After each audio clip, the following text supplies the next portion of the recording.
Bismillahirrahmanirrahim. Assalamualaikum warahmatullahi wabarakatuh. Perkenalkan, nama saya Muhammad Aulani dari Fakultas Teknologi dan Bisnis. Program studi saya Ilmu Komputer kelas Malam C, Kampus Universitas Jatsi Madani, Karawaci. Baik, izinkan saya untuk di sini saya akan mempresentasikan materi pada mata kuliah Inovasi Produk dan Perangkat Lunak, yaitu membuat perancangan proyek. Di sini saya membuat proyek TaskNet, yaitu terbentuk aplikasi mobile. Di sini ada deskripsi singkat. TaskMate adalah aplikasi mobile manajemen tugas harian yang dirancang khusus untuk membantu mahasiswa mengatur kegiatan akademik dan aktivitas pribadi secara lebih terstruktur. Dan aplikasi ini menyediakan fitur pencatatan tugas, pengelompokan berdasarkan kategori, serta mengingat otomatis agar pengguna tidak melewati tengah waktu penting. Jadi secara singkatnya, TaskMate ini berperan penting untuk mahasiswa agar mahasiswa bisa mengatur waktu untuk mengerjakan tugas, kapan dia bisa mengerjakan tugas, kapan dia bisa berorganisasi dan aktivitas pribadinya.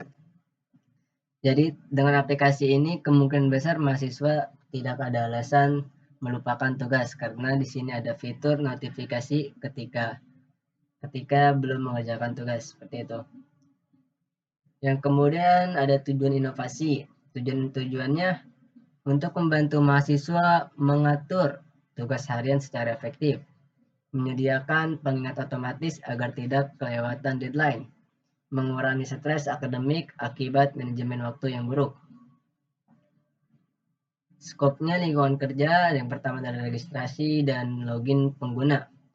Pengguna dapat membuat akun menggunakan email dan password, kemudian sistem menyimpan data pengguna secara umum. Setelah pengguna login, maka datanya akan disimpan secara aman oleh skop ini.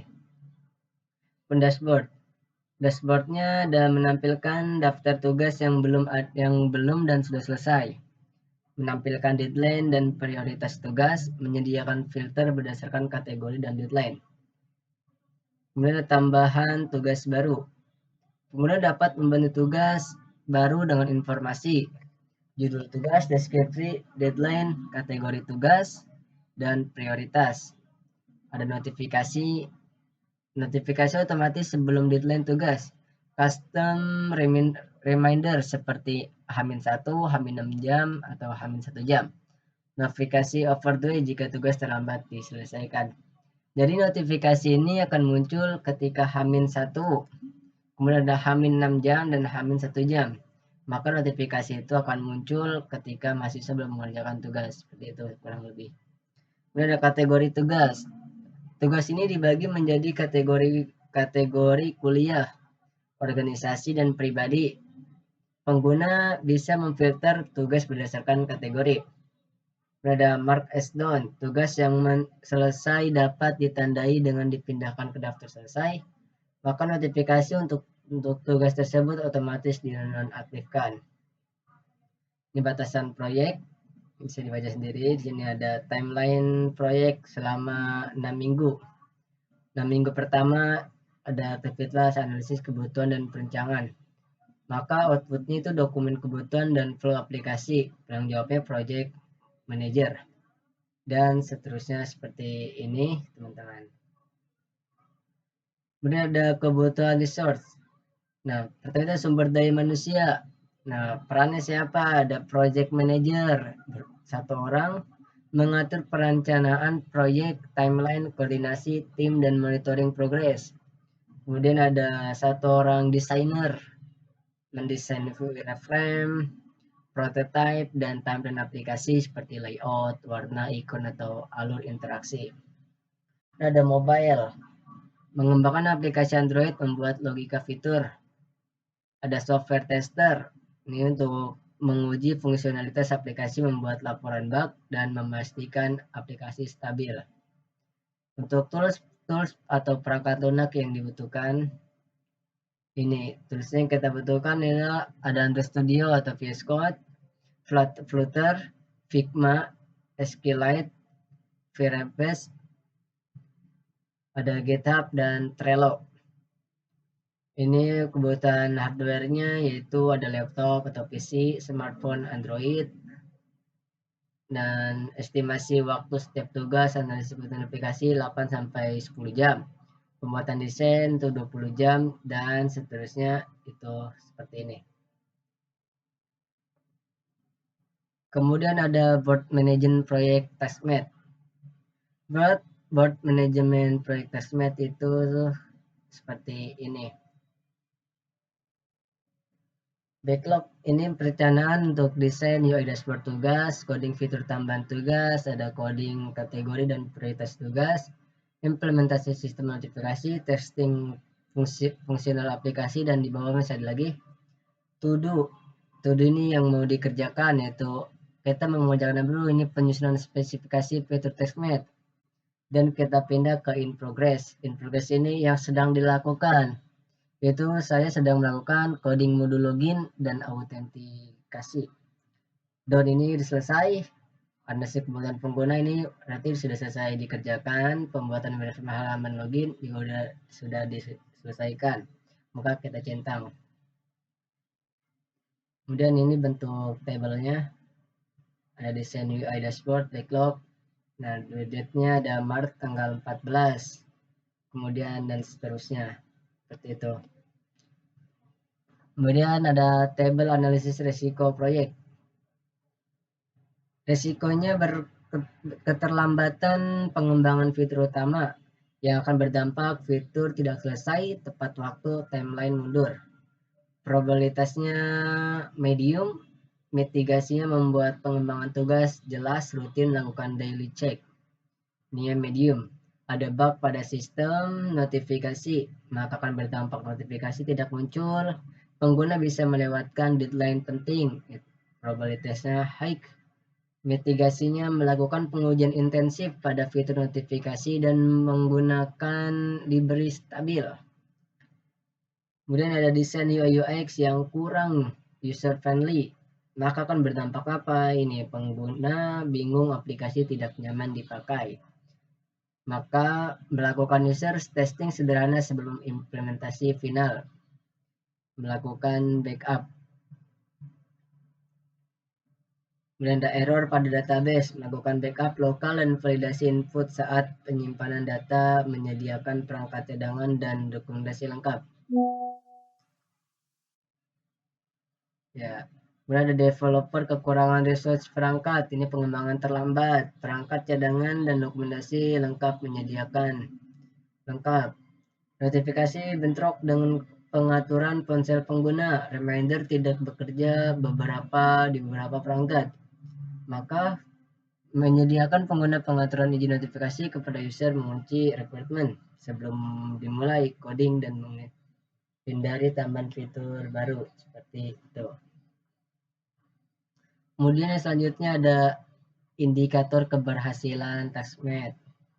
Ini ada ROI yaitu atau return on investment. Ini ya biaya pengembangannya. Komponennya itu pengembangan aplikasi yang bernominal 4.500.000. Ada maintenance selama 1 bulan 1 juta, maka total biayanya 5.500.000. Manfaat pendapatan potensial sumber pendapatan ikan aplikasi bernilai 700.000 per bulan. Fitur premium tema extra reminder 600.000 per bulan, maka pendapatan per bulan yaitu 1.300.000. Perhitungan ROI rumus sama dengan manfaat sama biaya dikali 100. Kita masukkan angka. ROI-nya tadi 2.600.000 dikurang 5.500.000, maka 5.500.000 dikali 100% sama dengan ROI-nya itu minus 52,7%. Kesimpulannya gini, pada tahap awal TaskMate belum memperbaiki keuntungan karena masih berada dalam fase pengenalan. Ini normal untuk inovasi digital baru dan bukan tanda kegagalan. Keuntungan biasanya mulai terlihat setelah pengguna meningkat. Jadi semuanya itu normal. Nanti keuntungan bakal terlihat ketika setelah pengguna mulai meningkat, jadi keuntungan akan lebih terlihat. Ini retention rate pada week 1. User ada 1 sampai 10 tetap menggunakan week 1, Ada ya, tidak, ya, tidak, ya, seperti itu. Perhitungan retention rate 8/10 kali 100%. Retention rate 80%, di mana 80% di sini. Ada 2 yang tidak dan 8 yang ya. Jadi semua retentionnya 80%. Kesimpulannya, retention 80% menunjukkan bahwa pengguna menyukai aplikasi dan masih ingin memakainya setelah seminggu. Retention tinggi akan berdampak pada aplikasi bermanfaat dan tidak membosankan, seperti itu. Ini user satisfaction atau kepuasan pengguna. Pertanyaan surveinya, aplikasi mudah digunakan, notifikasi belajar dengan baik, tampilan aplikasi menarik dan jelas, aplikasi membantu mengatur tugas harian, saya ingin terus menggunakan aplikasinya. Nah, saya lupa tambahin tanda tanya di sini.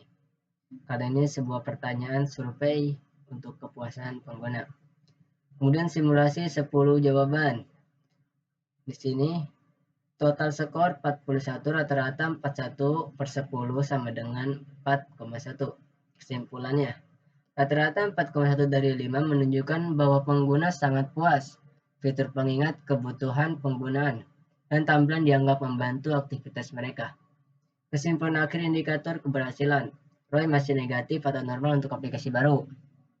Retention rate sangat tinggi, itu 80% yang tadi kita bahas. Ada user satisfaction sangat baik, 8,1 dari per 5. Nah, ini berarti TextMate berpotensi besar berkembang, disukai pengguna, dan layak dilanjutkan ke tahap pengembangan lebih lanjut.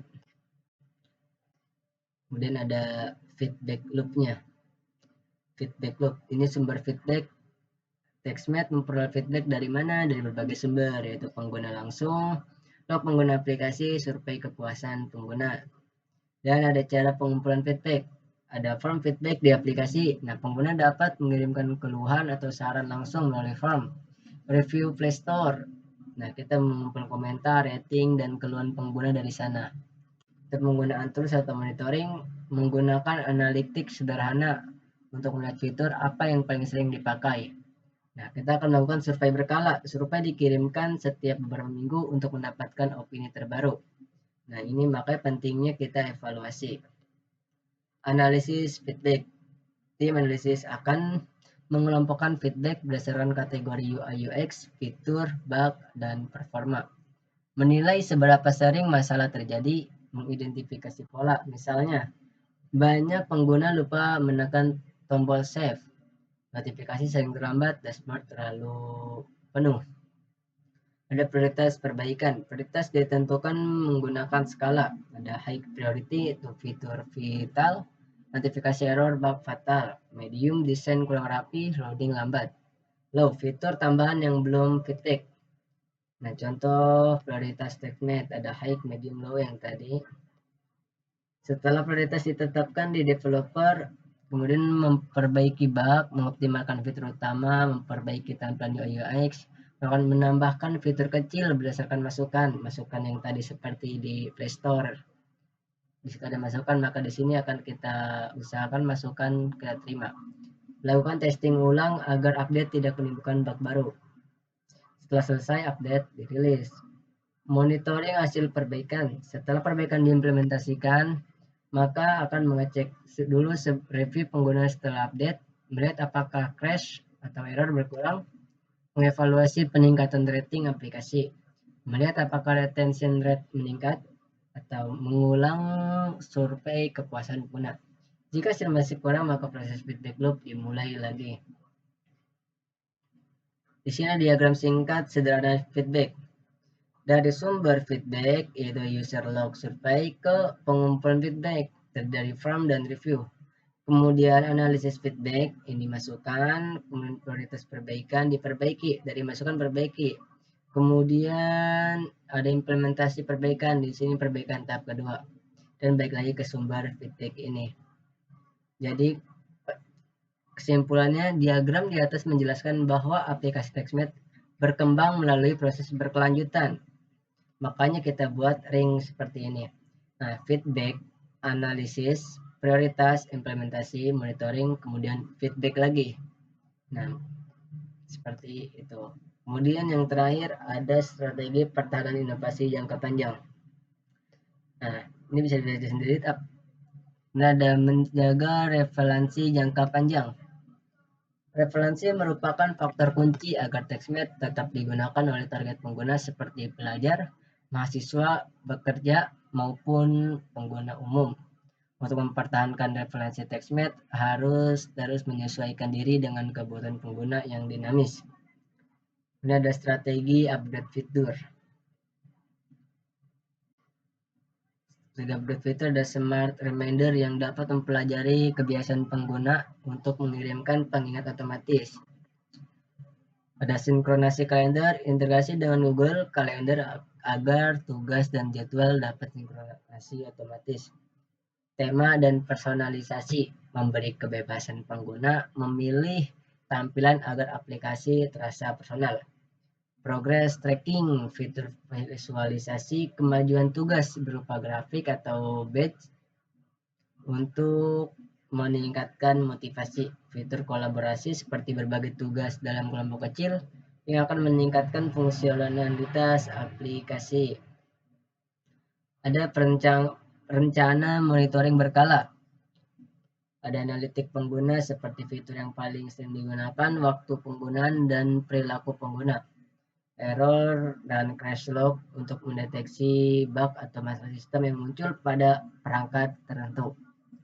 Kemudian ada survei kepuasan pengguna minimal setiap 2 atau sampai 3 bulan itu untuk mengetahui apakah aplikasi ini masih memenuhi kebutuhan atau tidak.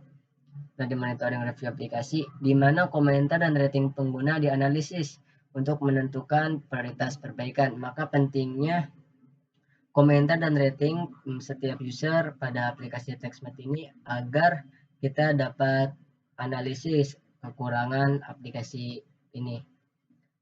Rencana peningkatan user engagement. Ada gamifikasi seperti pemberian poin badge atau streak harian yang memotivasi pengguna. Notifikasi cerdas yang tidak hanya meningkatkan tugas, tetapi juga memberikan tips produktivitas. Weekly summary itu rangkuman tugas yang sudah diselesaikan untuk meningkatkan motivasi. UI UX yang simpel dan konsisten agar pengguna merasa nyaman dan tidak terbebani. Potensi kolaborasi dan penggunaan lanjutan. Kolaborasi merupakan aspek penting dalam keberlanjutan inovasi. TextMate dapat bekerja sama dengan institusi pendidikan untuk mendukung manajemen tugas siswa atau mahasiswa. Dan ada komunikasi produktivitas yang dapat memberikan masukan dan membantu promosi organik. Startup teknologi itu untuk integrasi fitur tambahan seperti AI atau cloud storage di mana di masa depan TextMate berpotensi dikembangkan menjadi platform lintas perangkat mobile atau web agar lebih fleksibel digunakan. Nah, mungkin cukup sekian yang dapat saya sampaikan mengenai aplikasi yang akan saya buat, yaitu tentang TextMate, aplikasi mobile untuk pengingat tugas mahasiswa, organisasi, dan pengingat aktivitas pribadi mahasiswa itu. Kurang lebihnya mohon maaf. Assalamualaikum warahmatullahi wabarakatuh.